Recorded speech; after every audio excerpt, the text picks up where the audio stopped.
चुलीवरचा दही भात जुन तुझं माझं नात जर कोण आलं मधात तर माझी सोडू नको साथ हे आई चुलीवरचा दही भात जुन तुझं माझं नात नव कोण आलं मधात तर माझी सोडू नको साथ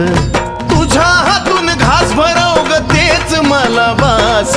तुझ्या हातून घास भरव ग तेच मला बास माये तेच मला बास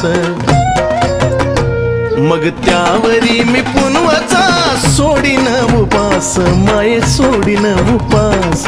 त्यावरी मी पुनवाचा